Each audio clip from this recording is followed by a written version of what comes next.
मोदी जी क्या सोच रहे हैं आप? हम लोग तो हसीना को दे दिए, अब क्या लगेगा? बांग्लादेश 71 में युद्ध करके स्वाधीन करा है, कोई रुकने नहीं पाएगा मोदी जी। ममता दीदी, आपका क्या खबर, क्या हालचाल? पत्ता नहीं पाएंगे आप लोग। ত্রিপুরাতে রিপাবলিকান ভারতের একটা গণমাধ্যম তারা এই বাংলাদেশকে নিয়ে বিতর্কিত এবং ভিত্তিহীন কথাবার্তা বলছে, যার কোনো ভিত্তি নেই, এবং আমাদের এই দেশটাকে অস্থিতিশীল করার জন্য তারা উঠে বলে রেখেছে।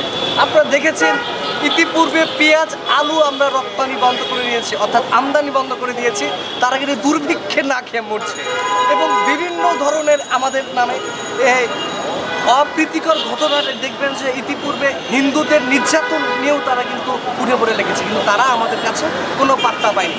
আমি মোদিজির কাছে একটি কথাই বলতে চাই, আমি একটি কথা স্পষ্টভাবে বলতে চাচ্ছি, বাংলাদেশকে নিয়ে যারা পরিকল্পিতভাবে এবং নীল নকশা বাস্তবায়ন করে অস্থিতিশীল করতে চাচ্ছেন তাদেরকে কিন্তু আমরা রুখে দিব। 18 কোটি মানুষ ইতিপূর্বে দেখেছেন ডক্টর ইউনূসকে নিয়ে যারা কথা বলছেন, ডক্টর ইউনূস শুধু বাংলাদেশের সম্পদ না, তিনি পুরো পৃথিবীর একজন সম্পদ এবং নোবেলজয়ী প্রথম প্রধানমন্ত্রী হিসেবে কিন্তু কাজ করছেন এবং তার যে একটা গ্রহণযোগ্যতা আছে এটা কিন্তু ভারতের প্রধানমন্ত্রী নরেন্দ্র মোদী বুঝতে পেরেছেন।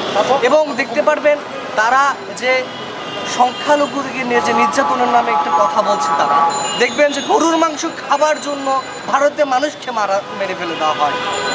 বাবরি মসজিদকে নিয়ে কি একটা অস্থিতিশীল একটা পরিবেশ তৈরি করলো, তারা অসাম্প্রদায়িকের কথা গান গায়। আমার খুব দুঃখ লাগে, রক্তক্ষরণ হয়। এই ফ্যাসিবাদ, এই ভারতের যে ফ্যাসিবাদ সরকার, যে আওয়ামী লীগ যেভাবে তার পৃষ্ঠপোষকতা করতো, এই নয়াপল্টনের ছাত্র সমাজ এবং বিএনপির নেতৃত্বে তাদের চোখে চোখ রেখে রক্তচক্ষুকে অপেক্ষা করে আজকে 5ই আগস্টের পরবর্তীতে আমরা দেশ স্বাধীন করেছি।